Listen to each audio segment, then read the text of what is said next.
మహాగరుడా, మహాపరిశుద్ధుడా, మా మిక్కిలి ప్రియ పరలోకపు తండ్రి, పరమతమందు ఆశీర్వదిగా ఉన్న గొప్ప దేవ, మీకే వేలాది స్తుతులు స్తోత్రాలు.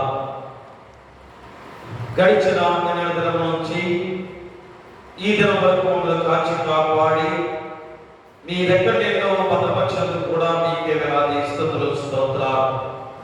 మరి 40 రోజుల శిలువ శ్రమ ధ్యానాలలో 19వ రోజులోకి నడిపిస్తున్నందుకు కూడా మీకే వేలాది స్తుతులు స్తోత్రాలు. ఈ 40 రోజులు పరిశుద్ధ దినాలుగా, పవిత్రమైన రోజులుగా మా పరిగెంప చేసిన రోజులు. ఎందుకనగా మీ పరిశుద్ధ రక్తముతో మమ్మల్ని కడిగి పాపరహితులుగా చేసిన దేవాది దేవుడవు, మా పాప జీవితాన్ని తీసివేసిన దేవాది దేవుడవు. అయా, మేము పరిశుద్ధమైన మార్గంలో నడవటానికి తగిన ఉచితమైన కృప చేత మమ్మల్ని రక్షించిన దేవాది దేవుడిగా ఉండగా, మేము ఆ పరిశుద్ధమైన మార్గంలో, పవిత్రమైన మార్గంలో మేము నడుస్తున్నామో లేదో మరొకసారి పరిశీలన చేసుకునే గొప్ప సమయమే ఈ 40 రోజుల శిలువ శ్రమ ధ్యానాలు. అయా, మాకు ఎంతో అవసరమైనవిగా ఉన్నాయి తండ్రి. కాబట్టి అయా, ప్రతి ఒక్క బిడ్డను కూడా నడిపించమని మేము ప్రార్థన చేస్తున్నాం. ఎవరు అశ్రద్ధ నిర్లక్ష్యం చేయకుండా ప్రతి మోకాలు మీ పాసంలో మోకర్లి మీ నామానికి మహిమ, ఘనత, ప్రభావాలు కలిగించే బిడ్డలుగా ప్రతి ఒక్కరిని నడిపించమని, ఈ ఆరాధనతో కూడా మీరే తోడుగా నడిపించమని నీ కుమారుడు మా ప్రభువైన యేసుక్రీస్తు ద్వారా వేడుకొంచున్నాము తండ్రి. ఆమేన్. ఆమేన్. ఆంధ్ర క్రైస్తవ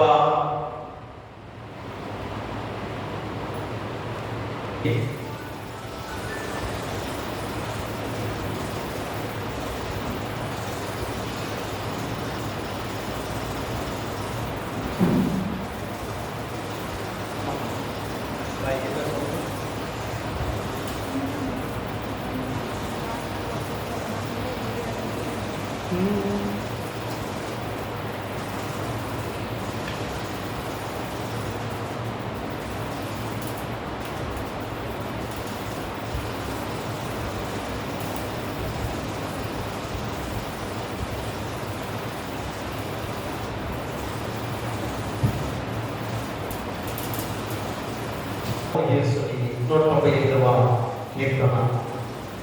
ఎన్నడు కాంచెదమో యేసుని, ఎన్నడు కాంచెదమో, ఎన్నడు చూతుము కన్నె కుమారుని సన్నుతి చేయుచును. ఎన్నడు కాంచెదమో యేసుని, ఎన్నడు కాంచెదమో, ఎన్నడు చూతుము కన్నె కుమారుని సన్నుతి చేయుచును. అంధులగా చెనక యెహోవా నందనుడి తడమట, పొందుగా పాపాత్ముల కొరకై తన ప్రాణము విడిచెనట. ఎన్నడు కాంచెదమో యేసుని, ఎన్నడు కాంచెదమో,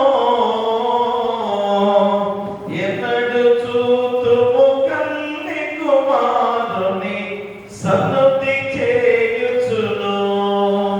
వేసిరి సిలువనట క్రీస్తుని చేసిరి ఏలనట,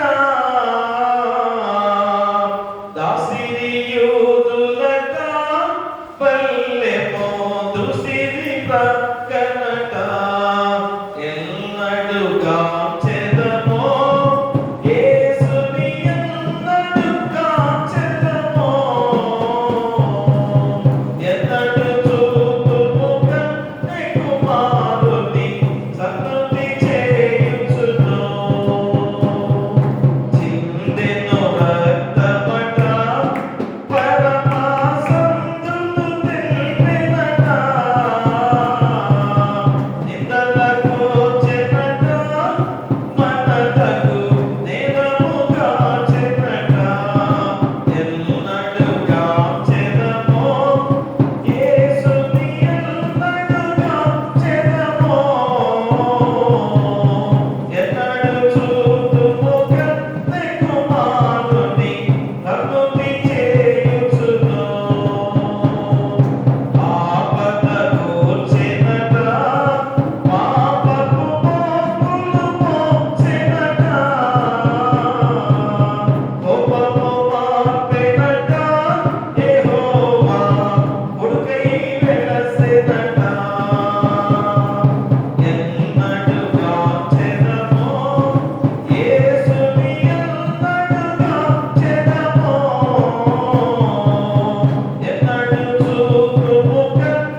పాడుగా 83వ సంకీర్తనను మన మధ్యలో శ్రీమతి వాసిమండల శాంతిప్రియ గారు వచ్చి ఉత్తర చిత్రాలుగా చదవలసిందిగా కోరి ప్రార్థిస్తున్నాను.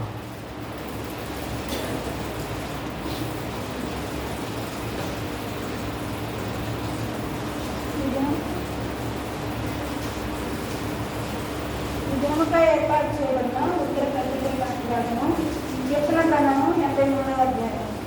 దేవ ఓరకుండకుము, దేవ మౌనముగా ఉండకుము, ఓరకుండకుము. నీ శత్రువులు అతను చేయించున్నారు, నిన్ను ద్వేషించు వారు తల ఎత్తి ఉన్నారు. నీ ప్రజల మీద వారు కపటాపాయములు పొందుచున్నారు, నీవు మరుగు చూచినను వారి మీద ఆలోచన చేయిస్తున్నారు.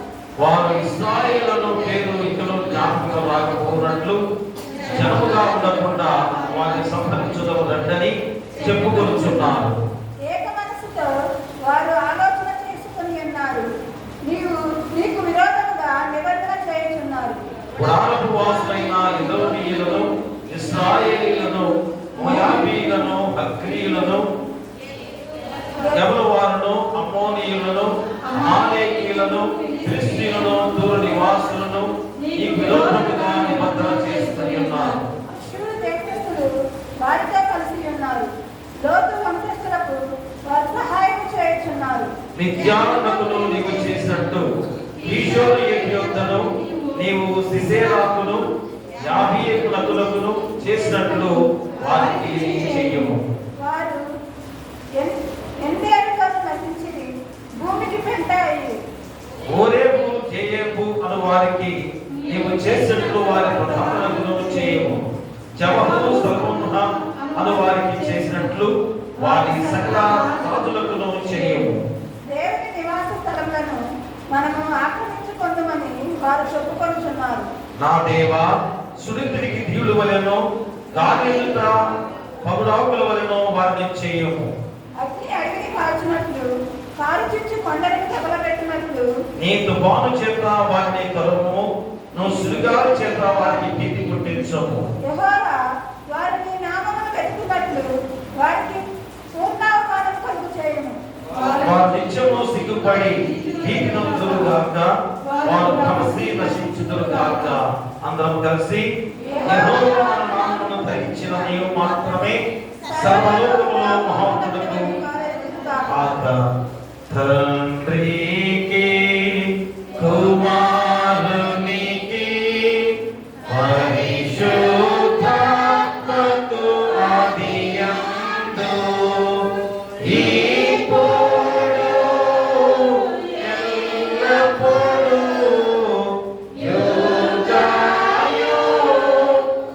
యుగాయుగములందు ఉండునట్లు మహిమ కలుగును గాక.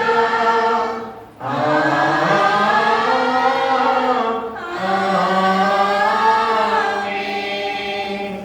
ఈ 40 రోజుల సెలవు ధ్యానాలలో 19వ రోజులో ప్రత్యేకమైన లేఖనాల ద్వారా దేవుడు సిద్ధపరిచిన ఈ గొప్ప సమయాన్ని బట్టి పరిశుద్ధులైన యోహాను రాసిన సువార్త 7వ అధ్యాయము 14 నుంచి 31, దానిలోనే 37 నుంచి 39 వచనాలు మన మధ్యలో కుమారి బోరగా హిప్సిబా వచ్చి చదవలసిందిగా కోరి ప్రార్థిస్తున్నాం.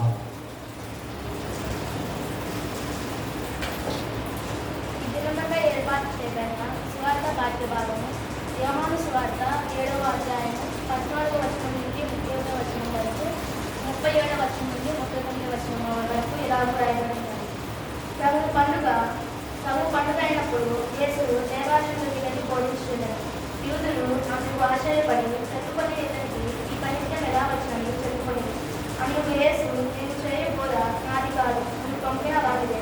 ఎవరినో ఆయన చిత్తము చొప్పున నిశ్చయించుకుని ఎడగా ఆ బోధ దేవుని వలన కలిగినదో లేక ఆయనంతటా నేనే బోధించున్నానో వారు తెలుసుకొని తానంతట తానే బోధించువాడు స్వకీయ మహిమను వెతుకును గాని తను పంపిన వాడు మహిమను వెతుకుడు. సత్యవంతుడు, ఆయన ఎందుకు ఏ దుర్నిత్యము లేదు. మోషే మీకు ధర్మశాస్త్రము ఇయ్యలేదు, ఇయ్యలేదా? ఈయనను అయినను మీలో ఎవడును ఈ ధర్మశాస్త్రము కైకొను. మీరెందుకు నన్ను చంపుతున్నారని వారితో చెప్పు. అందుకు జనసమూహము, నీవు దయ్యము పట్టినవాడు, ఎవరు నిన్ను చంపుతున్నారని అడగగా, యేసు వారిని చూచి, నేను ఒక కార్యము చేసింది, అందుకు మీరందరూ ఆశ్చర్యపడుతున్నారు. మోషే నీకు సున్నతి సంస్కారము నియమించును. ఈ సంస్కారము మోషే వలన కలిగినది కాదు, పితరుల వలనే కలిగినది. అయినను విశ్రాంతి దినమున మీరు మనుషునికి సున్నతి చేయుచున్నారు. మోషే ధర్మశాస్త్రము మీరు అనుకున్నట్లు ఒక మనుషుడు విశ్రాంతి దినమున సున్నతి పొందును కదా. ఇట్లుండగా నేను విశ్రాంతి దినమున ఒక మనుషునికి పూర్ణ స్వస్థత కలవాడిగా చేసినందుకు మీరు నా మీద అకలపడుతున్నారేమి? వెలుచూపును బట్టి తీర్పు తీర్చగా న్యాయమైన తీర్పు తీర్చడనేమి? యెరూషలేము వారిలో కొందరు వారు చంపబెట్టుకుంటేనే కదా. ఇదిగో ఈయన బహిరంగంగా మాట్లాడుతున్నాను. ఈయన క్రీస్తు అని అధికారులు నిజముగా చెప్పుకొని ఉందిరా. ఆయనను ఈయన ఎక్కడి వాడో ఎరుగును. క్రీస్తు వచ్చినప్పుడు ఆయన ఎక్కడి వాడో ఎరుగుడని చెప్పుకొని బాగా యేసు దేవాలయంలో బోధించుతూ, మీరు నన్ను ఎరుగుదురు, నేను ఎక్కడి వాడో ఎరుగుదురు, నా ఎక్కడ నేనే రాలేదు, నన్ను పంపిన వాడు సత్యవంతుడు, ఆయనను మీరెరుగుదురు. నేను ఆయన ఎందుకు వచ్చి ఆయన నన్ను పంపాను కనుక నేను ఆయనను ఎరుగుదనని బిగ్గరగా చెప్పాను. అందుకు వారు ఆయనను పట్టుకొని ప్రయత్నం చేసింది కానీ ఆయన గడియలు ఇక్కడ రాలేదు కనుక ఎవడును ఆయనను పట్టుకొనలేదు. మరియు జనసమూహములో అనేకులు ఆయన యందు విశ్వాసం ఉంచి క్రీస్తు వచ్చినప్పుడు ఆయన చేసిన వాటి కంటే ఎక్కువ సూచక క్రియలు చేయనా అని చెప్పుకొని, ఆ పండుగలో మహాదినమైన అత్యధికమున యేసు నిలిచి, ఎవరైనా తప్పికొని నేడగా నా ఎద్దుకు వచ్చి తప్పిక తీర్చుకొనవలెను. నా యందు విశ్వాసం ఉంచి వాడెవడో లేఖనము చెప్పినట్లు వాడి కడుపులో నుండి జీవజల నదులు పారునని బిగ్గరగా చెప్పాను. తన యందు విశ్వాసం ఉంచి వాడు పొందుకోకు ఆత్మను గురించి ఆయన ఈ మాట చెప్పాను. యేసు ఇంకను మహిమపరచబడలేదు కనుక ఆత్మ ఇంకను అనుగ్రహింపబడలేదు. ఇంతటితో సువార్త బాధ్యత తీర్చబడింది. ఓ ప్రభువా, మమ్మను కనికరింపము. దేవునికి స్తోత్రము కలుగును గాక. మన మధ్యలో ఈరోజు బ్రదర్ జరుగుతుంది ప్రభాకర్ గారు ఈరోజు వాక్య ధ్యానం చేయడానికి సిద్ధంగా ఉండగా, ప్రార్థనలో నడిపించడానికి శ్రీమతి చింతల అన్నపూర్ణ ఆదం గారి పేరు పాస్టమ్ గారు వచ్చి ప్రార్థనలో నడిపించవలసిందిగా కోరి ప్రార్థిస్తున్నాం. ఆమేన్. దయచేసి కూర్చోండి. తెలియపరుస్తున్నాం. అదేవిధంగా స్థానిక సంఘ కాపరి గారికి వందనాలు. కూడి వచ్చిన సంఘస్థులందరికీ నా హృదయపూర్వకమైన వందనాలు.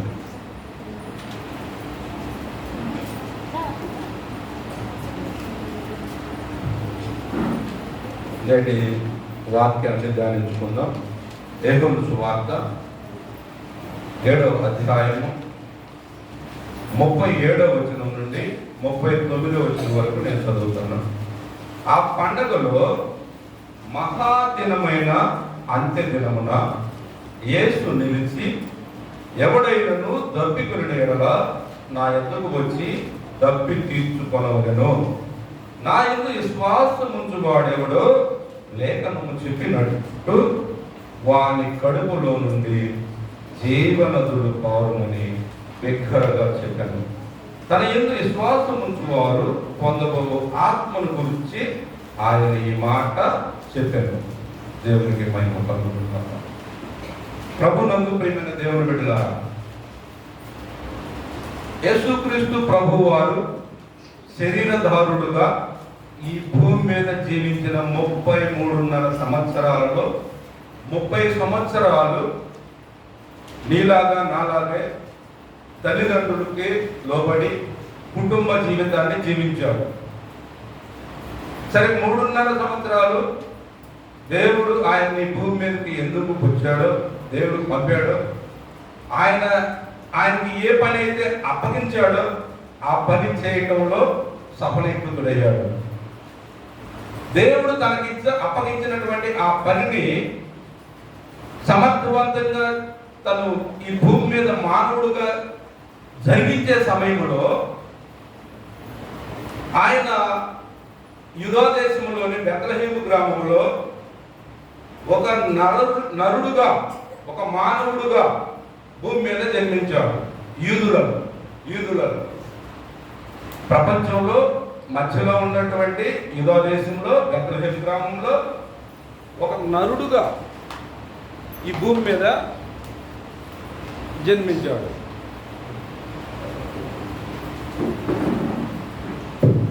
Okay sir, okay, thank you.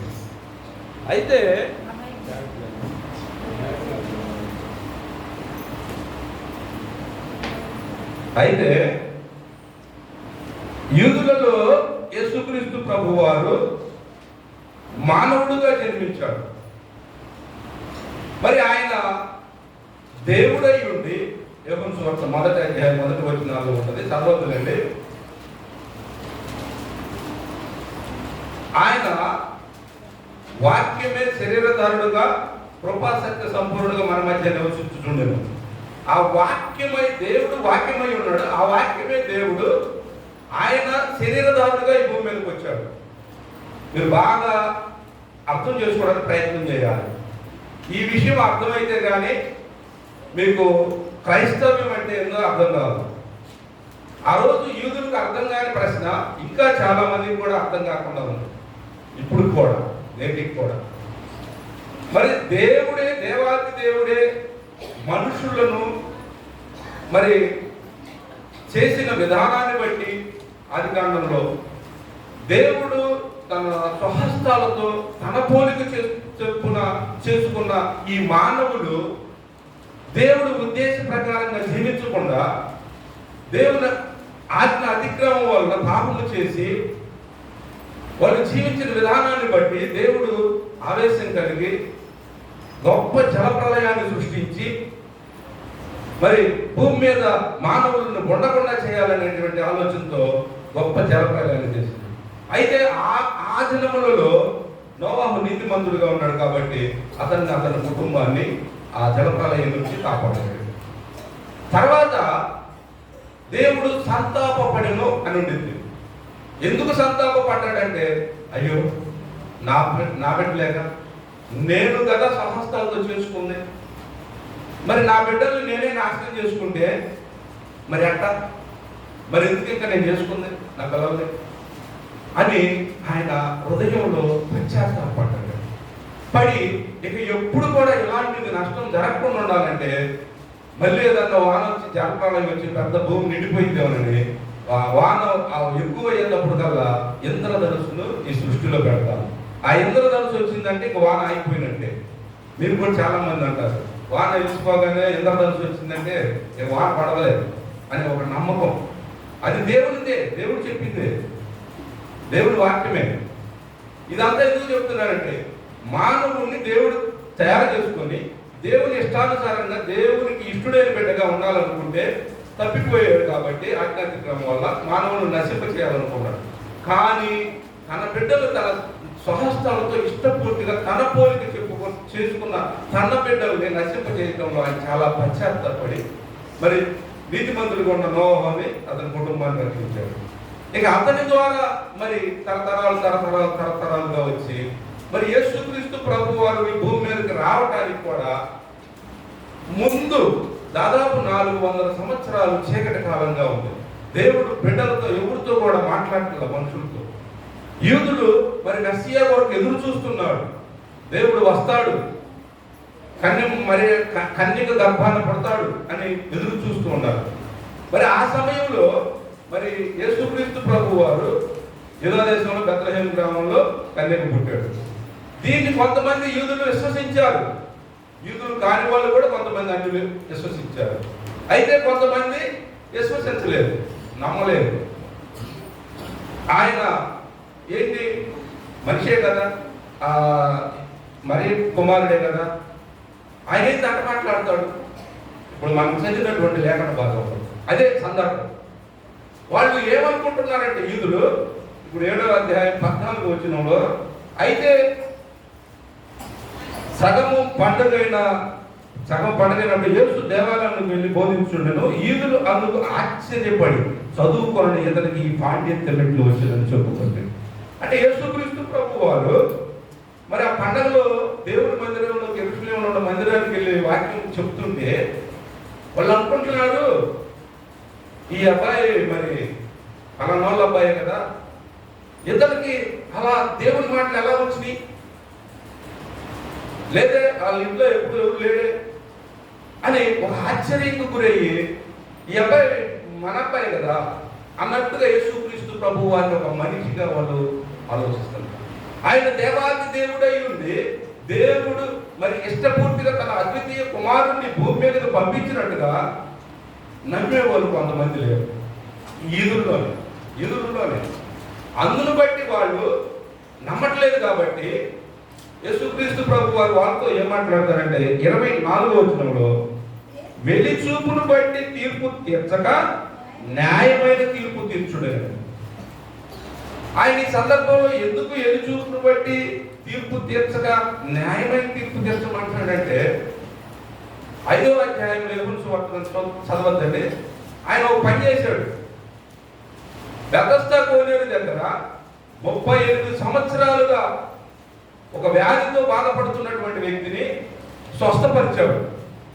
అది ఆదివారం అంట, విశ్రాంతి దినం. ఆ రోజుల్లో విశ్రాంతి దినం శనివారం యూదులకి.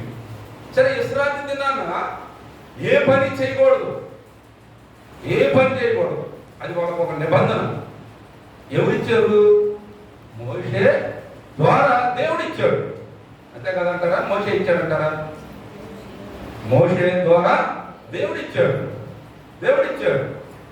ఆ నిబంధన పట్టుకొని మోషే మాకు ఈ ధర్మశాస్త్రం ఇచ్చాడు, విశ్రాంతి దినాన్ని ఏ పని చేయకూడదు. అయితే నువ్వేం విశ్రాంతి దినాన్న ఆయన బాగు చేసావు అని అడుగుతున్నారు. అప్పుడు ఆయన అంటాడు, మరి విశ్రాంతి దినాన్ని ఒక మనిషికి సున్నతిస్తున్నారుగా మీరు, విశ్రాంతి దినాన ఒక వ్యక్తికి పరిశుద్ధపరుస్తున్నారుగా, ఇప్పుడు బాప్తిసం ఇచ్చినట్టు ఇస్తున్నారుగా. మరి ఒక వ్యక్తిని బాగుపరచడానికి విశ్రాంతి దినం మంచిదైతే, మరి వ్యాధిలో, బాధలో, దుఃఖంలో 38 సంవత్సరాల నుంచి అక్కడే పడినటువంటి వ్యక్తిని బాగు చేయటం అది మంచిది కాదా?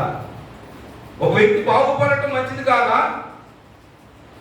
అని వాళ్ళని యూదులతో మాట్లాడుతున్నాడు.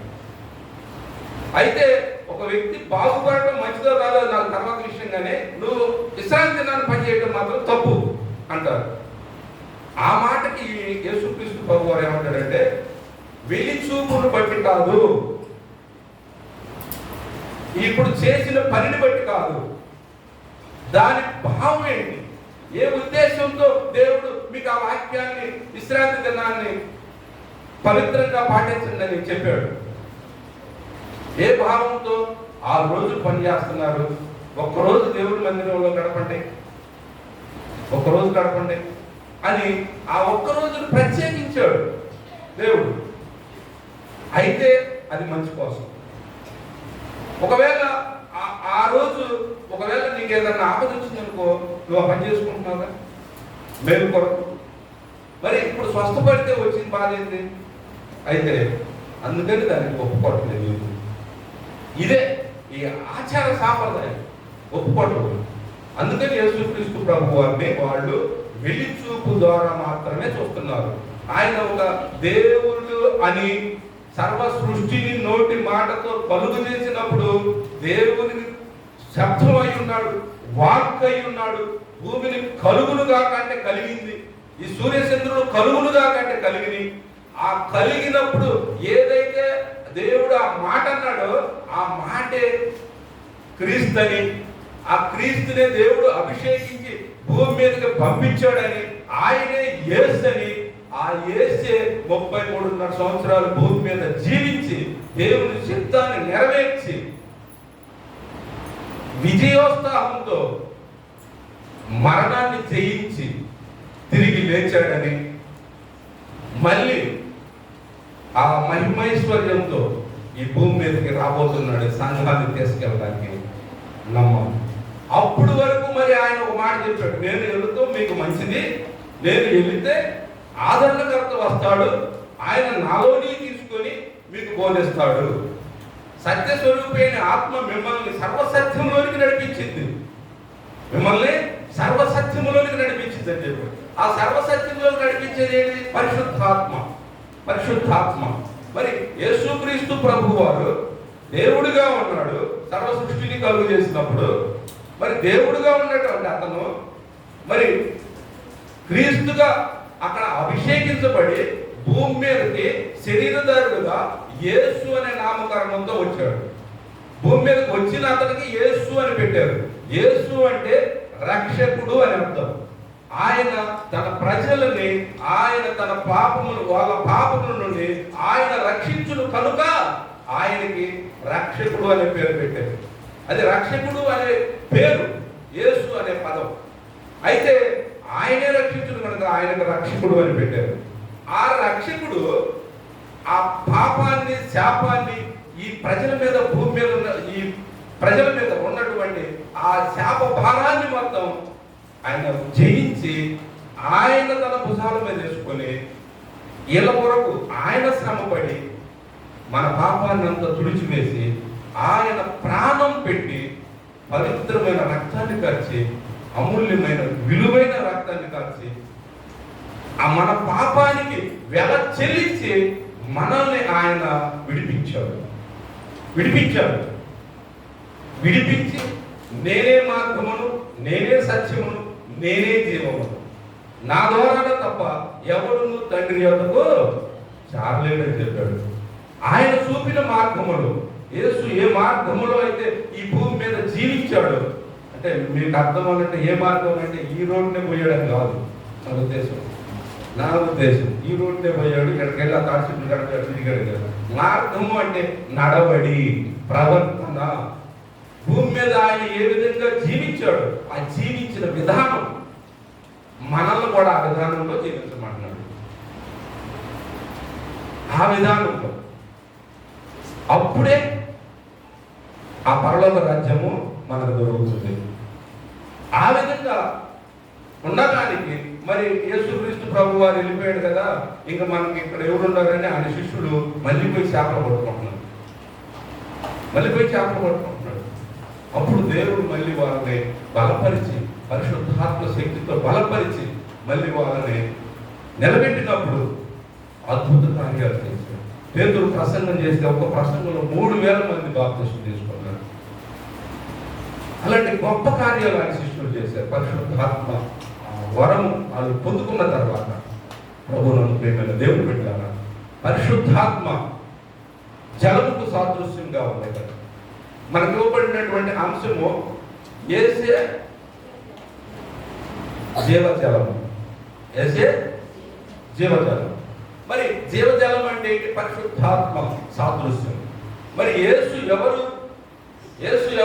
యేసే పరిశుద్ధాత్ముడు. మరి యేసు ఎవరు? యేసే క్రీస్తు. క్రీస్తు ఎవరు? ఆయనే దేవుడు. ఈ విషయం మీకు అర్థం అవ్వాలి. ప్రతి వ్యక్తికి, క్రైస్తవం తీసుకున్న దేవుణ్ణి అంగీకరించిన బిడ్డకు ప్రతి ఒక్కరికి తెలియాలి. అప్పుడే ఈ విషయం అర్థమైంది. లేకపోతే మరి దేవుడు అంటారు, యేసు అంటారు, మరి పరిశుద్ధాత్మ దేవుడు అంటాడు, నాకు అర్థం కావట్లేదు అన్నాను నేను కూడా. చాలా ప్రశ్నలు అడిగారు పాస్టర్ గారు. అడిగినప్పుడు వాళ్ళు చెప్పగలిగిన కొన్ని లేఖన ఆధారాలుగా చెప్పారు. అయితే ఈ విషయం ఎవరికి తెలియపరిచిందంటే బైబిల్లో దేవుడు ఎవరినైతే ఆకర్షిస్తాడో వాళ్ళు మాత్రమే దాన్ని గ్రహించగలరు. అందుకని మనం ప్రార్థన చేయాలి. ప్రార్థన చేసినప్పుడు దేవుడిని అడగటం. ప్రార్థన అంటే దేవునితో మాట్లాడటం. ఇప్పుడు పిల్లలు తల్లిదండ్రులతో ఏ విధంగా మాట్లాడతారు? నాన్న ఫీజు కట్టాలి, నాన్న డ్రెస్ కావాలి, నాన్న బుక్స్ కావాలి, ఎగ్జామ్స్ వస్తే ఫ్యాడ్ కావాలి, మంచి పెన్ను కావాలని ఎలా అడుగుతారో అలా కూడా మనం దేవుడితో సత్సంబంధంగా ఉండాలి, ప్రేమపూర్వకంగా అడగాలి. మరి ఆయన కాకపోతే మనం ఎవరిని అడుగుతాం?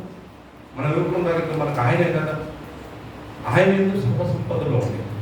ఎప్పుడైతే మనం ఆయనకి ఇష్టంగా ఉంటామో అప్పుడు ఆయన మనం అడిగింది ఏదైనా సరే దాచిపెట్టుకోకుండా ధారాళంగా ఇస్తాడు. అంతేనండి. ప్రభునందు ప్రియమైన దేవుని బిడ్డ, ఆయన మనకు ధారాళంగా దయచేయవాడు. అందుకని ఇందాక 37వ వచనం చదివించింది. ఆ పండుగలలో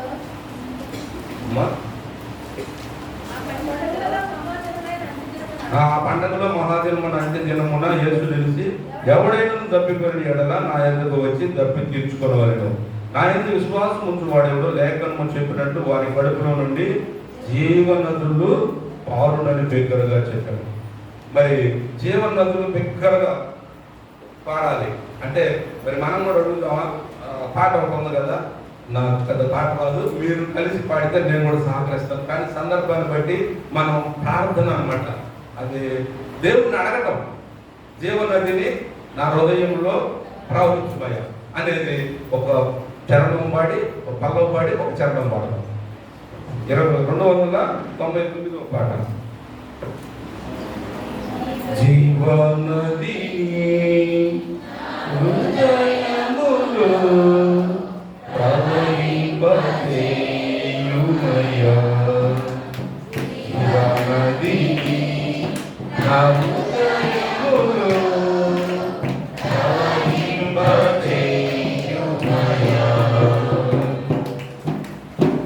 శరీర ప్రియో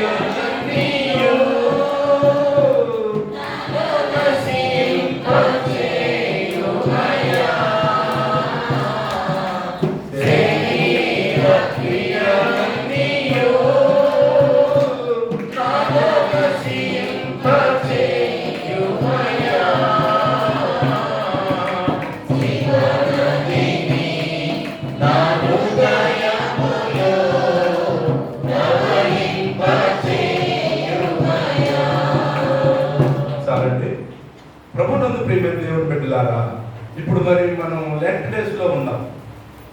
యేసుక్రీస్తు వారు పడిన శ్రమల ధ్యాన మండలంలో ఉన్నాం.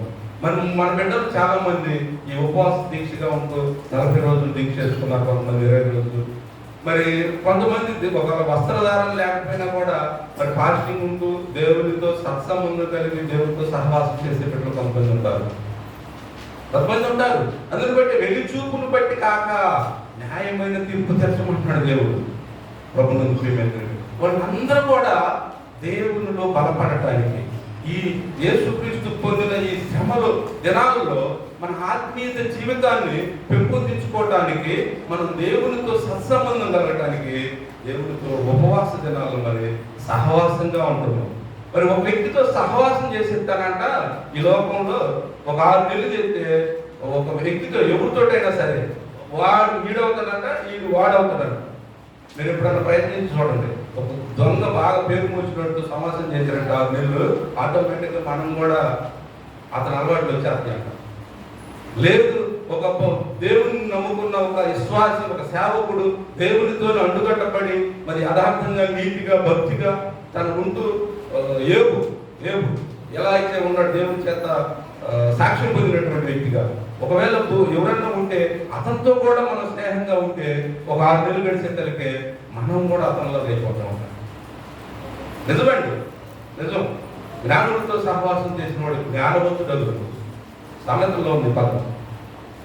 ప్రభుత్వం ప్రియమైన దేవుడు బిడ్డ, ఎందుకు చెబుతున్నానంటే ఈ లెంట్ డేస్లోనే మనం ఎక్కువగా బైబిల్ చదువుతాం, వాక్యంతో ఎక్కువ సమయం గడుపుతాం.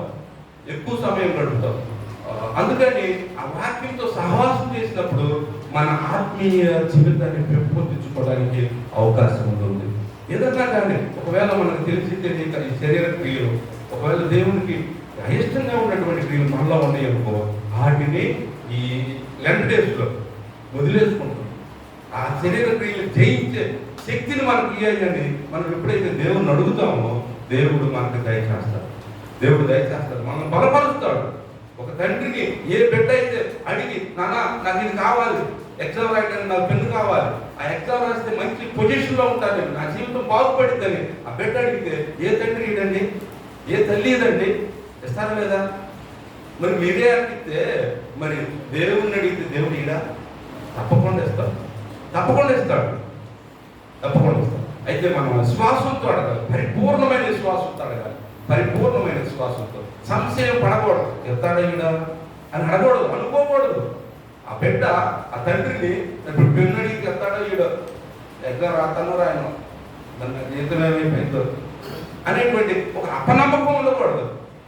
మా నాన్న ఏదడిగితే ఇస్తాడు, నాకు మేలు కోసం అనేటువంటి మంచి విశ్వాసం కలిగి ఉంటుంది ఆ చిన్న బిడ్డలో. మా అమ్మని ఏదడిగితే అది మాకు కొనిపించింది, నా మేలు కోసం, నా బాబు కోసం. అది ఎంత ధైర్యంగా ఉంటుందండి ఆ పాప. అలా మనం ఎందుకు లేము? మన పరమ తండ్రిని మనం అడగాలి. అడిగితే ఆయన మనకి సమృద్ధిని ఇస్తాడు, ఏదైనా ఇస్తాడు మన మేలు కొరకు, మన మేలు కొరకు. ఎందుకంటే ఆయన మనల్ని మేలుగా ఉండడానికి ఈ భూమి మీద ఉంచాడు.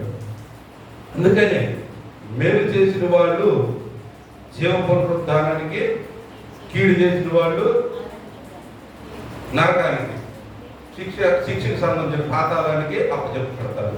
ఈ భూమి మీద ఉండగానే, అది ఈ ప్రాణంతో ఉండగానే, ఈ ప్రాణాత్మ దేహములతో ఉండగానే దేవుని తెలుసుకొని దేవునికి ఇష్టమైన బిడ్డలుగా జీవించాలి. అలా కాకుండా ఒకవేళ ఈ భూమి మీద నుంచి ఈ ప్రాణాన్ని వదిలిపెట్టినాక మట్టిలో కలిసింది ఆత్మతో దయచేసి దేవుని దగ్గర. అప్పుడు ఒకవేళ వెళ్ళిన ఆయన బాగుపడాలి, మరి ఆయన పరలోకంలోకి వెళ్ళాలని మనం ఎంత పాపం చేసినా అది కష్టమే. ఎందుకంటే మన్ను దేవుడిని స్తుతించునా అని దేవుని వాక్యం ఉంటుంది, దేవుని వాక్యం ఉంటుంది. చనిపోయిన బిడ్డ మళ్ళీ దేవుని దగ్గరికి వెళ్ళాలని మన పాపం చేయడం కాదు, బతికుండగానే ఆయనే అడగాలి. లేదు మనం కూడా ఆయన కొరకు వేడుకోవాలి. ప్రభు మరి మా కుటుంబంలో పలానా వ్యక్తి నీకు అనుకూలంగా లేదయ్యా, ఆయన మార్చు ప్రభు, ఆ దుర్నీతి నుండి, ఆ వ్యసనాల నుండి కాపాడు ప్రభు అని ఎప్పుడైతే మనం ప్రార్థన చేస్తామో ఆ ప్రార్థన బట్టి కూడా ఒకవేళ ఆయన కనికరించింది ఆయన్ని మంచిగా మారుస్తాడు.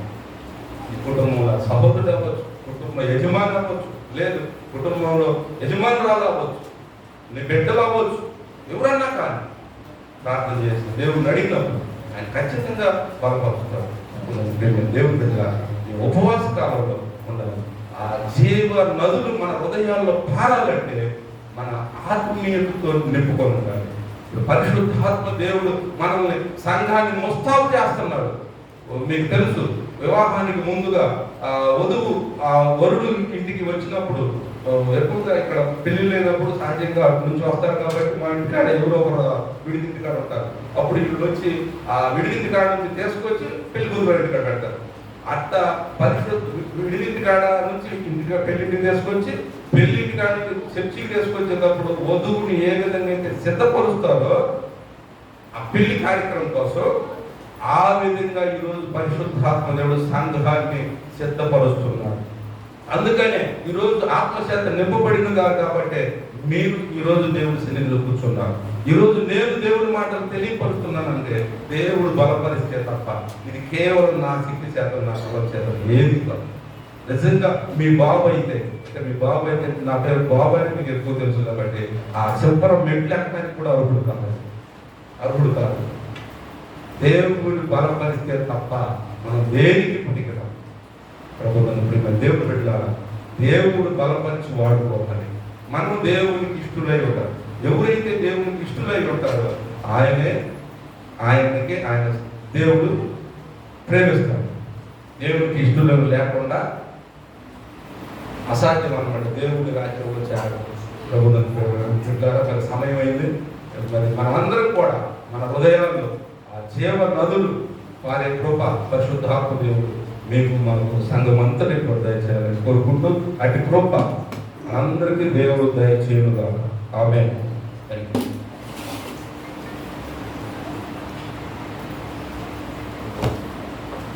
ప్రియ దేవుని సంఘమా, బిడ్డలారా, చక్కటి వాక్యము యేసే జీవజలము అంశం ద్వారా మరి పరిశుద్ధాత్మ ద్వారా జీవజలం మనలో ప్రవహిస్తుంది.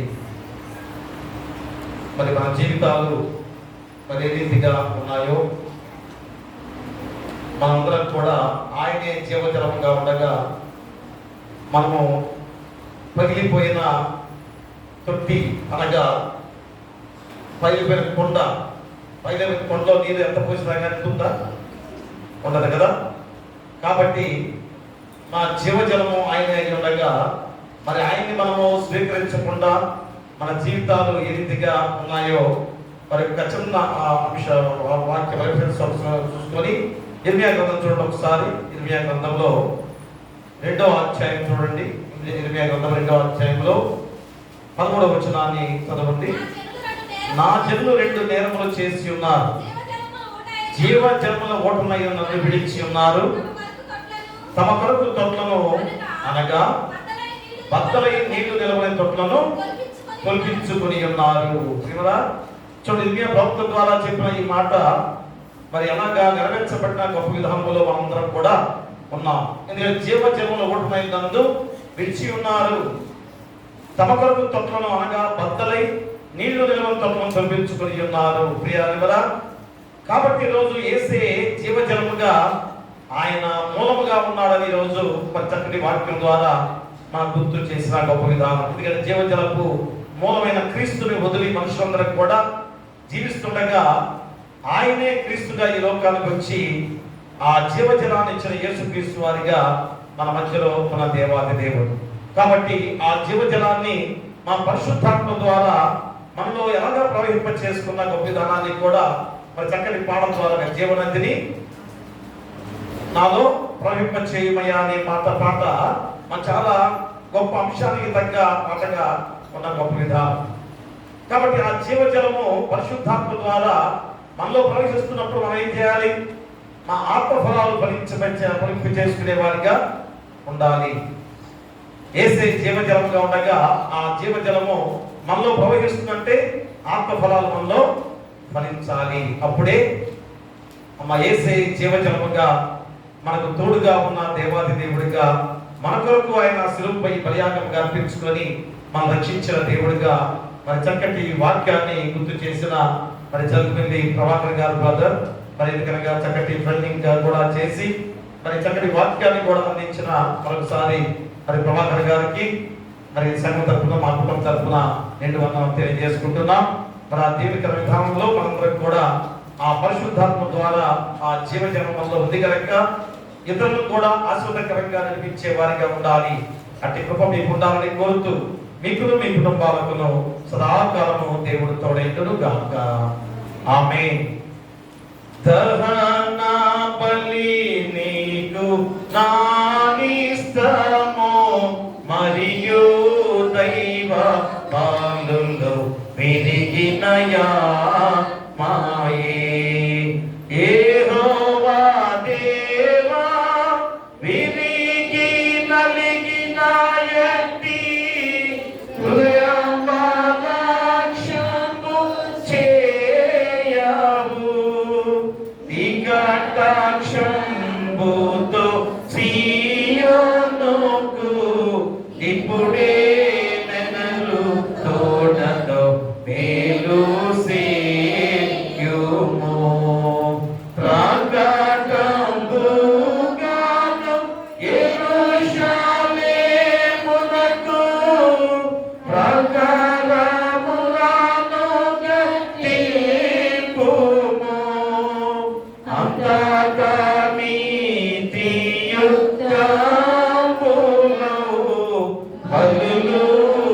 హల్లెలూయాగములు సర్వంగా హోమము ఎంతో ఇష్టము బలిపీఠము మీద ఎన్నో కోడెల జనుల పిలుతురు.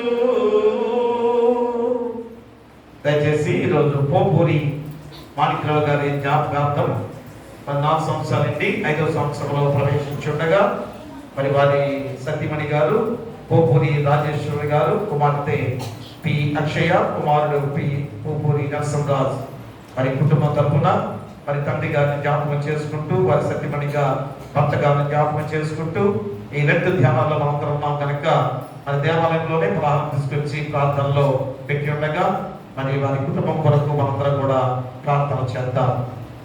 ప్రార్థన చేసుకుందాం. కృపా సంపన్నుడా మా రక్షక యేసయ్య, మీ పాదాల కొరకు స్తుతులు. ఎందుకనగా తండ్రి ఇర్మియా ప్రవక్త ద్వారా చెప్పబడిన ఆ లేఖన భాగము 2వ అధ్యాయంలో 13వ వచనంలో ఎంత ప్రాముఖ్యమైన మాటగా ఈరోజు అది హెచ్చరికతో కూడిన మాటగా అయా మనుషులుగా మేమందరం కూడా ఎలాంటి స్థితిలో ఉన్నాం, అయా మేము ఆయన జీవజలమై ఉండగా ఆయన విడిచి మేము అన్ని దేవతలను ఆరాధించే వారిగా ఆనాడు తగిన ఇశ్రాయేలు జనాంగం వెళ్ళిపోయిన తొట్టి దానిలో ఎన్ని నీళ్లు పోసినా కానీ అది నిలవదు. అది పరిశుద్ధాత్మ గుర్తుగా అయా ఉన్న గొప్ప విధానం.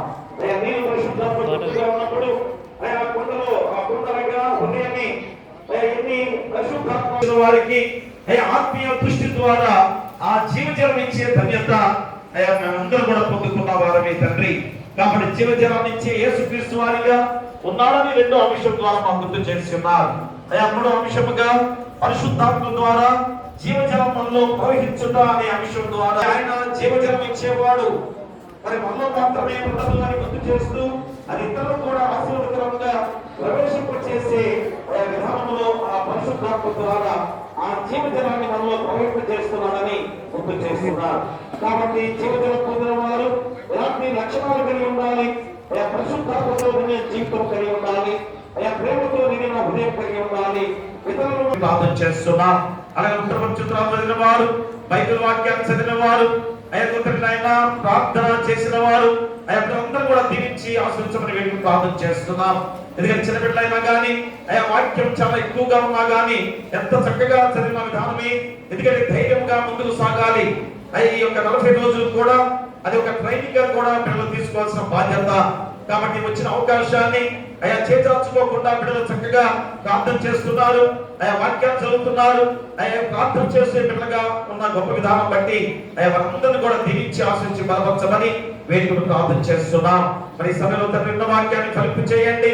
ఆ వాక్యాన్ని వెలుగుగా చేసుకున్న వెలుగుల గృహాల్లో ఆ బాధించుకునే బాధ్యత బిడ్డగా దయచేయండి. అయా వచ్చిన వాళ్ళు రాని వాళ్ళు ధాప్యం ఉన్నవారు, నడి వయసులో ఉన్నవారు, ఎవరి ప్రాదేశం ఉన్నవారు, చిన్నబిడ్డలు, కృష్ణరోగులు, అనాథలు, అభాగ్యులు, అయా గర్భిణీ శిశువు దయచేయండి. బాధితురాలు తల్లిదండ్రులను క్షేమంగా ఉంచండి. పిల్లలు లేని వారి పిల్లలు దయచేయండి. వివాహాలు కాని వారికి వివాహాలు చేయండి. గృహాలు లేని వారికి గృహాలు ఇవ్వండి. ఉద్యోగాలు లేని ఉద్యోగాలు దయచేయండి. ఆర్థికంగా ఇబ్బంది పడుతున్న వారికి ఆర్థికంగా సహాయం చేయండి. అలాగే నిద్రాల పక్కన వ్యాజ్యం చేస్తూ మీ కృప ఆశీస్సులతో వారి కుటుంబాన్ని దీవించి బలపరిచి ఆదరించి ఓదార్చమని వేడుకను ప్రార్థన చేస్తున్నాం. అలాగే ఆయన కష్టమైన పనులు చేసుకునేవారు కష్టానికి తగ్గ ప్రతిఫలం ఇవ్వమని వేడుకను ప్రార్థన చేస్తున్నాం.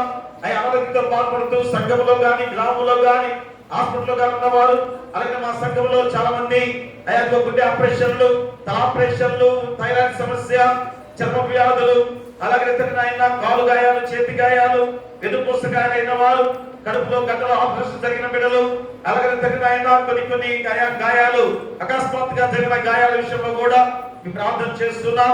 అలాగే ఆయన వేరే వేరే విధానంలో జ్వరాలు, చికెన్ పాక్స్ లాగా చెంప మీద వచ్చిన మచ్చలు గాని వాటి విషయంలో మేము ప్రార్థన చేస్తున్నాం. వాతావరణ మార్పుల ద్వారా వచ్చే వ్యాధుల విషయంలో కూడా మేము ప్రార్థన చేస్తున్నాం.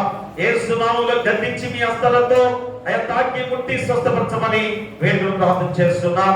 అలాగే వాహనాలు వెళ్ళే ప్రతి వారిని కూడా క్షేమకరంగా నడిపించండి. వ్యవసాయదారులను, వ్యాపారస్తులను దీవించి బలపరచండి. అలాగే పాడి పశువులను దీవించండి. పశువుల కాపర్లు, గొర్రెల కాపర్లు దీవించి బలపరచండి. పరికరమైన దేశ ప్రపంచ నాయకులు, దేశ నాయకులు, రాష్ట్ర నాయకులు, జిల్లా నాయకులు, గ్రామ నాయకులు, ప్రపంచాన్ని, దేశాన్ని, రాష్ట్రాన్ని, జిల్లాని, గ్రామాన్ని శాంతి సమాధానంతో నడిపించే బాధ్యత ప్రతి ఒక్కరికి దయచేయండి. ఉద్యోగస్తులు రాకపోకలు మీకు తోడుగా ఉండండి. ప్రమోషన్లతో నడిపించండి. ఇతర దేశాల్లో, ఇతర రాష్ట్రాల్లో ఉద్యోగాలు చేస్తూ చదువుకునే బిడ్డల విషయంలో కూడా మేము ప్రార్థన చేస్తున్నాం. ఎందుకంటే తండ్రి కొద్దిపాటి యుద్ధ వాతావరణం ద్వారా బిడ్డలు భయాందోళన చెందకుండా అక్కడ చక్కని ఉద్యోగాలతో ఉండగా మీరే తోడుగా నడిపించమని వేడుకను ప్రార్థన చేస్తున్నాం. చదువులో మీరు తోడుగా ఉండి గొప్ప ఉద్యోగాలు స్థిరపడే బాధ్యత వారికి దయచేయమని వేడుకను ప్రార్థన చేస్తున్నాం. అలాగే నూతన దేవాలయ నిర్మాణ విషయంలో కూడా ఆయన మొట్టమొదటిగా అనుకున్న దానికన్నా 100 రెట్లు గొప్ప దేవాలయాన్ని కట్టాల్సిన బాధ్యత అందరిపై ఉందనేది కూడా పదే పదే మీకు గుర్తు చేస్తున్నారు. దాని కొరకు బిడ్డలందరూ కూడా కంకణం కట్టుకోవాలి. ఎందుకంటే నాయన ఇప్పుడున్న రేషను జనాంగము రేపటి దినాల్లో బిడ్డలు అలాంటి ఆలోచన అస్సలు చేయలేదు తండ్రి. కాబట్టి ఇప్పుడున్న వారే కొద్దిగా మేలుగా ఉన్నారు కనుక ఖచ్చితంగా వాళ్ళందరూ కూడా ఆలోచన చేసుకొని ఆ గొప్ప దేవాలయం కంటే బిడ్డలందరూ కూడా ఎవరో ప్రార్థిస్తున్న వారు దేవాలయంలో ఎంతో గొప్ప సేవకులుగా ముందుకు సాగి వారు దైవికమైన వాదవారుగా ఎదుగుతారంటారని నిదర్శనం తండ్రి. కాబట్టి దేవాలయ నిర్మాణ విషయంలో ఖచ్చితంగా వీళ్ళందరూ కూడా పూనుకొని అంతకన్నా గొప్ప దేవాలయము ఈ చుట్టుపక్కల ఉన్న దేవాలయాల కన్నా గొప్ప దేవాలయం కట్టడానికి మీ పరిశుద్ధాత్మ శక్తిని వారిపై కుమ్మరించండి. అలాగే 10th క్లాస్ ఎగ్జామ్ రాబోతున్నాయి. 16వ తారీఖు నుంచి ఆయన బిడ్డలను దీవించండి. మొట్టమొదటి వ్యక్తి ఎక్కువ పోతున్నారు. మీ పరిశుద్ధాత్మ శక్తిని కుమ్మరించి రేపు నాయన శుక్రవారం వచ్చే శుక్రవారం వారికి ప్రత్యేకమైన ప్రార్థన చేస్తుండగా ప్రతి ఒక్క బిడ్డను కూడా నడిపించిన ఆయన సంఘమంతా కూడా వారి గురించి ప్రార్థన చేసే బాధ్యత దయచేయమని ప్రార్థన చేస్తున్నాం. ఇంటర్మీడియట్ ఎగ్జామ్స్ రాస్తున్న పిల్లల విషయంలో అలాగే వేరే ఎగ్జామ్స్ రాయబోతున్న పిల్లలందరి విషయంలో మేము ప్రార్థిస్తున్నాం. అన్ని ఎగ్జామ్స్ లో విజయం సాధించుకునే బాధ్యత వీళ్ళకి దయచేయమని వేడుకలు ప్రార్థన చేస్తున్నాం. ఈ సమయంలో పూరి మాణిక్యరావు గారు 4 సంవత్సరాల నుండి 5వ సంవత్సరంలో ప్రవేశించి ఉండగా బిడ్డ జ్ఞాపకార్థంగా వారి సతీమణి గారు రాజేశ్వరి గారు కుమార్తె అక్షయ కుమారుడు నెల్సన్ దాస్ వారి సతీమణి గారు రాజేశ్వరి గారు భర్త గారిని జ్ఞాపకం చేసుకుంటూ మీ చెప్తే ఉన్నాడు అన్న విశ్వాసము ఆ బిడ్డల్లో నెలకొల్పినందుకు మీకే వేలాది స్తుతులు స్తోత్రాలు. కాబట్టి ఆయన బిడ్డను ధైర్యపరచండి, ఆదరించండి, ఓదార్చండి. మీ కుమారులను కుమార్తెను బలమైన వారిగా పెంచాల్సిన బాధ్యత తల్లికి ఉంది. కాబట్టి ఆయన బిడ్డలు కూడా దీవెనకరంగా ఎదిగే విధానంలో మీ పరిశుద్ధాత్మ శక్తిని వారిపై కుమ్మరించమని వేడుకలు ప్రార్థన చేస్తున్నాం. అలాగే తండ్రి వారి అనంతముల కుటుంబాలను కూడా దీవించి బలపరచండి. ఎందుకంటే అందరూ కూడా ఐక్యమత్యంతో ఉండే బిడ్డలుగా ఉండగా మాణిక్యరావు గారిని జ్ఞాపకం చేసుకున్న ప్రతి కుటుంబాన్ని కూడా ధైర్యపరచండి, ఆదరించి ఓదార్చండి. ఎందుకంటే మీ చెప్తే ఉన్నాడు అన్న విశ్వాసం వాళ్ళు బలపడింది కనుకనే ఈ రోజు ఆయన మరి ఎంతో ధ్యానము ఆకుండా చక్కగా వాళ్ళు దేవాలయంలోని జ్ఞాపకార్థం కూడిక జరుపుకుంటూ ఉన్నారు. కాబట్టి వారి కుటుంబాన్ని ఇక బలపరచమని వేడుకలు ప్రార్థన చేస్తున్నాం. మరి గొప్ప సమయంలో ఆయన మా సంఘాన్ని బలపరచండి. మా సంఘంలో ఎలాంటి శోధం రానియకుండా ప్రతి గృహంలో కూడా అద్భుతమైన కార్యాలు జరిగే బాధ్యత దయచేయండి. ముఖ్యంగా మా డెలిగరీ గారిని, సంఘ పెద్దలను, కుల పెద్దలను, పిసిసి వారిని సర్వాన్ని దీవించి సంఘమికులు ఐక్యమత్యంతో అభివృద్ధి దశలో ముందుకు నడిపించే బాధ్యత దయచేయండి. అలాగే ఆదామయ్య పాస్టర్ గారిని, వారి కుటుంబాన్ని, పాస్టర్ గారిని, వారి బిడ్డలని దీవించి బలపరచమని వేడుకలు ప్రార్థన చేస్తున్నాం. అలాగే మమ్మల్ని, మా కుటుంబాన్ని, మా పరిచయాన్ని కూడా దీవించండి. మా బాబు మంచి ఉద్యోగస్తులపడే విధంగా కూడా నీ పరిశుద్ధాత్మ శక్తిని బిడ్డపై కుమ్మరించమని వేడుకలు ప్రార్థన చేస్తున్నాం. ముఖ్యంగా ఈ గొప్ప సమయంలో బిడ్డలంతమంది మీ పాసంలో చేరి ఎంత ధన్యకరమైన జీవితాన్ని పొందుకుంటున్నారు తండ్రి. ముఖ్యంగా దీక్ష తీసుకున్న వీళ్ళందరూ దీవించి బలపరచండి. ఈ 40 రోజులే కాదు తర్వాత అన్ని రోజులు కూడా పరిశుద్ధాత్మ శక్తితో ముందుకు నడిపించి మంచి బిడ్డలు, నీతివంతమైన బిడ్డలు, పరిశుద్ధమైన జీవితాన్ని గడుపుతున్నారని ముద్ర ప్రతి బిడ్డ మీద పడే విధంగా మీ పరిశుద్ధాత్మ శక్తిని వారిపై కుమ్మరించమని వీళ్ళు ప్రార్థన చేస్తూ ఇప్పుడు మళ్ళా తిరిగి వెళ్తుండగా వీళ్ళందరూ క్షేమంగా గృహాన్ని నడిపించమని, సంఘం చుట్టూ, గ్రామం చుట్టూ కూడా మీ దేవదూతల కంచెగా ఉంచమని నీ కుమారుడు మా ప్రభువైన యేసుక్రీస్తు ద్వారా వేడుకొంచున్నాము తండ్రి. ఆమేన్. పరలోకమందున మా తండ్రి, నీ నామం పరిశుద్ధపరచబడును గాక, నీ రాజ్యం వచ్చును గాక, నీ చిత్తం పరలోకమందు నెరవేర్చును, భూమి మీద నెరవేరును గాక. మధురాహాన్ని మాకు దయచేయము. మా అపరాధములు చేసిన వారిని క్షమించున్న ప్రకారం మా అపరాధములను క్షమించుము. శోధమును తీకాదుష్టును తప్పించుము. రాజ్యమును, శక్తియు, మహిమయు నిరంతరము నీపై ఉన్నవి. ఆమేన్. మన ప్రభువైన యేసుక్రీస్తు ప్రేమ, మన తండ్రి దేవుని కృప, పరిశుద్ధాత్మ అన్యోన్య సహవాసము ఇదిగో తండ్రి నాయన ఈ యొక్క 40 రోజుల శిలువ శ్రమ ధ్యానాలలో 19వ రోజు యేసే జీవజలము అనే అంశం ద్వారా ఆ జీవజలమైన యేసును వెంబడించే ప్రతి వారు కూడా నశించకుండా నిత్య జీవంతో ముందుకు సాగుతారని చక్కటి వాక్యాన్ని చెప్పి ఉండగా ఆ పరిశుద్ధాత్మ ద్వారానే ఆ జీవజలం మాలో ప్రవేశ చేస్తుండగా మరి మేము ఇతరులను కూడా రక్షించే వారిగా ఉండాలని చక్కటి అంశంతో చెప్పిన వాక్యముగా విన్న వాక్యాన్ని బట్టి బిడ్డలకును, రాని వారికి, సంఘానికి, గ్రామానికి, రాష్ట్రానికి, దేశ ప్రపంచంలో ఉన్న ప్రతి బిడ్డలకు కూడా సదాకాలము తోడైండును గాక. ఆమేన్. కట కట పాప సంకటము పాపుండ కింత పట్టు బాధ నుండి నావా. ఎటువంటిది ప్రేమ, ఎటువంటిది శాంత మెటులవ నిల్తు స్వామి. ఏ పాప మెరుగని యో పావనామూర్తి పాప విమోచకుండా. నా పాలి దైవమా, నా పాపములకుర ఈ పాటలు నందినావా.